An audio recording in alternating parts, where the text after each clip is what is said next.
Bonjour à tous, bienvenue à notre méditation quotidienne. Par cette belle journée d'automne, nous sommes heureux de pouvoir une fois de plus méditer les Saintes Écritures, la Bible. C'est Dieu qui nous parle au travers de la Bible. Des auteurs inspirés à des époques différentes ont écrit de la part de Dieu. Dieu a soufflé sa volonté au travers des écrits de ces personnes, de sorte que ceux qui écrivent vont garder leur personnalité, leur style d'écriture, mais les paroles qu'ils ont données à leur époque étaient des paroles de Dieu et le sont encore. Ce sont des paroles qui ont traversé les époques et les cultures, qui nous sont parvenues intactes et qui nous parlent comme à ceux à qui ces paroles ont été écrites à l'origine. Donc nous lisons dans le livre des psaumes, nous sommes au psaume 7, un beau psaume. Nous avons lu jusqu'à maintenant les versets 1 à 9. Et aujourd'hui, nous allons nous arrêter sur le verset 10. Mais vous connaissez maintenant la routine. Nous allons lire tout le chapitre 7, c'est-à-dire le psaume 7, au complet, avant de nous pencher sur le verset du jour. Alors, je vous invite à aller prendre votre Bible, à suivre avec nous. Psaume 7. Complainte de David chantée à l'Éternel au sujet de Cush, Benjamite. Éternel mon Dieu, je cherche en toi mon refuge. Sauve-moi de tous mes persécuteurs et délivre-moi, afin qu'ils ne me déchirent pas comme un lion qui dévore sans que personne vienne au secours.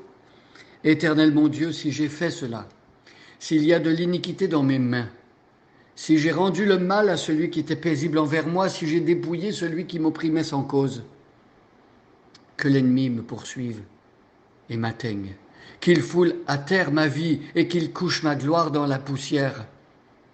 Pause. Lève-toi, ô Éternel, dans ta colère, lève-toi contre la fureur de mes adversaires, réveille-toi pour me secourir, ordonne un jugement.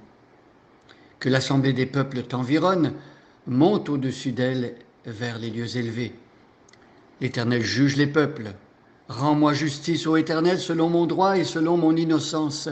Mets un terme à la malice des méchants et affermis le juste, toi qui sondes les cœurs et les reins, Dieu juste. Mon bouclier est en Dieu qui sauve ceux dont le cœur est droit.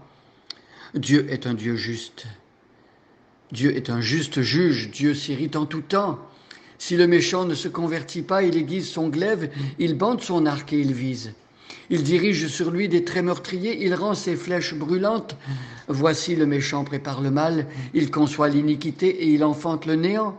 Il ouvre une fosse et il la creuse, et il tombe dans la fosse qu'il a faite.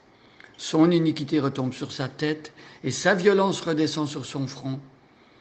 Je louerai l'Éternel à cause de sa justice. Je chanterai le nom de l'Éternel, du Très-Haut. Nous avions vu hier le verset 9. Dans ce verset 9, David implore, il supplie le Seigneur de mettre un terme à la malice des méchants. Nous avions vu que dans le cœur de chaque croyant, il y a également ce désir que le mal soit finalement expurgé, enlevé complètement de notre monde, que vienne le Seigneur Jésus, qu'il revienne et qu'il établisse son royaume pour toujours, la nouvelle Jérusalem où la justice habitera. Donc c'était la prière de David.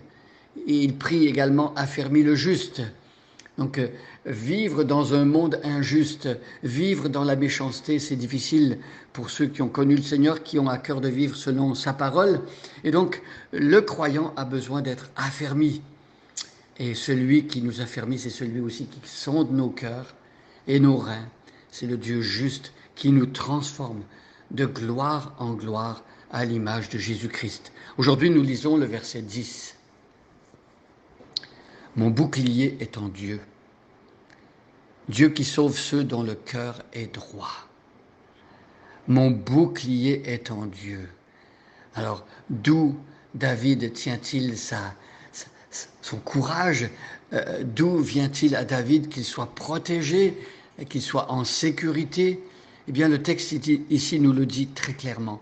Mon bouclier est en Dieu. Êtes-vous menacé aujourd'hui? Vivez-vous des moments difficiles? Avez-vous besoin de protection, de sécurité? Oh, parfois nous cherchons notre sécurité dans des choses qui ne sont pas dignes d'être crues. Nous pensons trouver la sécurité peut-être dans notre force humaine ou dans notre intelligence ou dans notre célébrité, notre réputation, dans notre argent, nos possessions matérielles. Et toutes ces choses-là peuvent nous décevoir et souvent le font. Nous sommes déçus parce que le secours de l'homme est vanité. Les hommes sont limités comme nous-mêmes nous le sommes. Et même les meilleurs amis peuvent nous faire faux bond parce qu'ils ne sont pas parfaits. Ainsi donc, nous cherchons notre sécurité, notre protection en Dieu lui-même. C'est ce que David a compris. Mon bouclier est en Dieu. Le verbe est au temps présent. Alors, on pourrait se dire, oui, autrefois, mon bouclier, ma protection a été jadis en Dieu. Mais est-ce que Dieu est encore ton bouclier aujourd'hui? Avons-nous conscience que Dieu est notre sécurité aujourd'hui? Pas les hommes, pas nos possessions matérielles, mais Dieu lui-même. Mon bouclier est en Dieu. Dieu, et là David explique qui est ce Dieu de l'alliance, ce Dieu d'Israël, d'Abraham, d'Isaac et de Jacob. Le Dieu de Jésus-Christ, c'est celui qui sauve. Dieu sauve. Notre Dieu est un sauveur. C'est merveilleux, c'est extraordinaire de penser que c'est lui qui nous secourt, c'est lui qui nous tend la main et qui nous sort de notre marasme, de nos péchés, de notre condamnation. Dieu sauve. Et qui sauve-t-il? Dieu sauve ceux dont le cœur est droit. Alors ici, la droiture, ici, il ne s'agit pas ici de l'intégrité morale, comme si ici David avait compris que Dieu n'allait sauver que ceux qui avaient été parfaits, qui n'avaient jamais commis de faute. David lui-même a commis des fautes. Il a couché avec Bathsheba, il a fait mourir son mari. David n'était pas parfait. Mais quand David dit que Dieu sauve ceux dont le cœur est droit, il veut dire que ceux qui ont la bonne posture devant Dieu, c'est-à-dire une posture d'humilité, une posture de quelqu'un qui crie à lui et qui cherche son secours par la foi. Voilà ceux que Dieu sauve, ceux qui ont la droiture de s'humilier, de se repentir et de croire en l'Évangile. Voilà ceux que Dieu sauve.